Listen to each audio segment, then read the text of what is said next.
Yeah, we feel like we've kept improving in the last couple of series. So as long as we can keep doing that, we're obviously here to win. It's been a long time since we've won a one-day series here as well. So very keen to keep improving and win.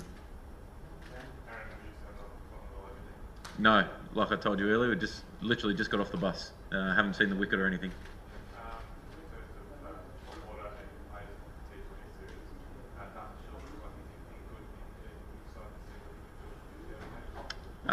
He's leaving today. He was here as cover for Sean. Obviously, Beck had the baby a little bit earlier than expected, so he arrived first thing this morning. So, these 5 matches and you have 5 more matches against Pakistan. But how do you see yourself, your role in the team once David Warner is not Steve Smith back? Are you the real captain or top captain? Am I the what? Sorry. Captaincy. Yeah. You are a full-fledged captain for the one-day team, or is it a kind of stopgap arrangement? No, I'm the captain. Yeah. Next question.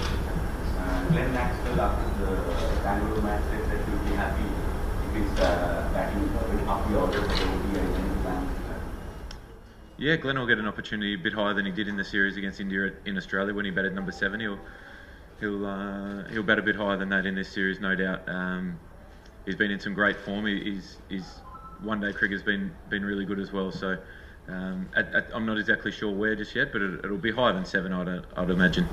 Jack, just in terms of picking an opening partner with you tomorrow, how do you base that upon? I mean, was he in play? Are you keen to have Marcus bat in the top order as well? Yeah, that's something we'll think about when we see the wicket again. It's one of those things that do we keep going with Stoyne at the top, or he's been so destructive in the middle order and towards the back end of the innings in the past that he's played. So there's a few questions to ask there.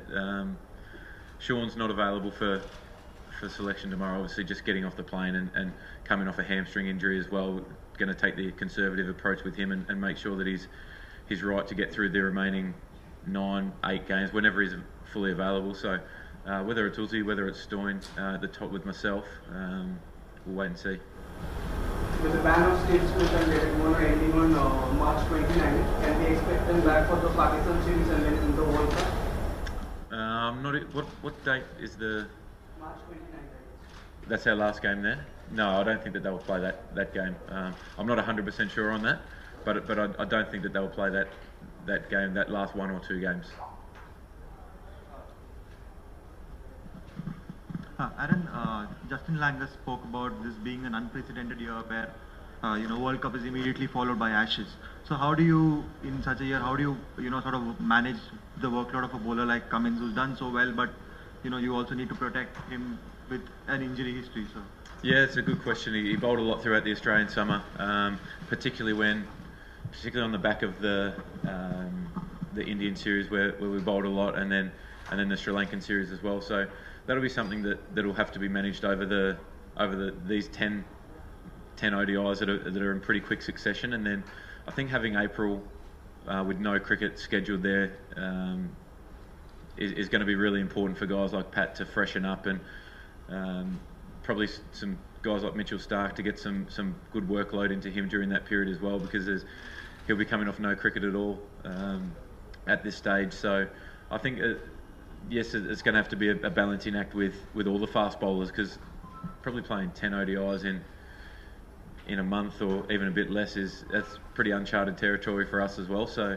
there'll be a bit of mixing and matching and making sure we're managing the workload of the bowlers as best we can to make sure that they're as fresh and ready to go as we can the whole time. And what might depend upon how he might go against India's rescuers. Steve Hanscom played a strong hand there and flew under the radar match, but still is an excellent hand. With Gary coming back, would there be a chance of playing Hanscom as a pure specialist?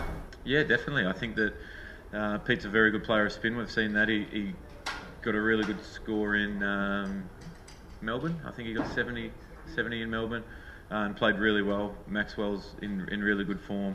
Alex Carey's a really good player of spin as well. So we feel as though that they're obviously a big threat. Kuldeep and Chahal have had the better of us, no doubt, in the last couple of times that we've played them. So we've been working hard on that, but there's definitely some plans in place, and like I said before, the improvements that we've made, the gradual improvements in the last 6 or 7 months has been really important, and we're really keen to keep progressing that. India have excellent record at home in one day series, won something like 12 in the last 30 years. What do you think makes it so hard to beat them? Yeah, that's a good question again. Their batting's obviously very strong. They've got Virat, who's arguably the best player of all time in one-day cricket. Rohit's been in good form for a long time. Shikhar, they've got guys, and then you've got the experience of Dhoni and them guys down towards the bottom. So their wrist spin plays a big part, but their batting, they've got quicks who move the ball up front, who execute really well at the death as well. So they've got a really well balanced side, and a side that plays their own conditions really well. They play everywhere pretty well, to be fair. So I think when you've had a team that's played together for a long time as well, you understand how each other play, and you understand how strengths and weaknesses of your teammates. So guys are able to take pressure off guys in certain situations. So that's a really important thing as well. That they've had a settled side, or probably a settled 14 or 15 players for such a long time now, and they're very good players. So I think that goes a long way to why they've been so successful in India in particular. So you had a T20 before the T20 series Yeah, I think any time that you get an opportunity to come and train in India for a bit of an extended period before you start a T20 or an ODI or a Test series, I think is really important to just start to get a bit more familiar with the conditions again, because they're obviously so different to Australia that it does take some time to adapt. So to be able to come here and have some unbelievable facilities, the Hyderabad curators and everyone here treated us unbelievably well, provided us with a fantastic centre wicket, some great nets. So we're very grateful that we had that opportunity to come here and train for a few days. Last question. Aaron, is there a player in your squad that you're excited to see play against India in this series? I think that a lot of the guys are improving a lot and going really well, but Ashton Turner's a guy who's going to get his chance to make his debut in one-day cricket. We've seen how destructive he can be and his game smarts in domestic cricket in Australia. So I'm really excited to see him go well in international cricket. He's such a talented player. He's a really diverse player that he can bat in the top couple. He can bat down the middle. His game smarts are very good, so he can manage his situations well. So I think that's going to be a really important player for us, and someone I'm very excited to see.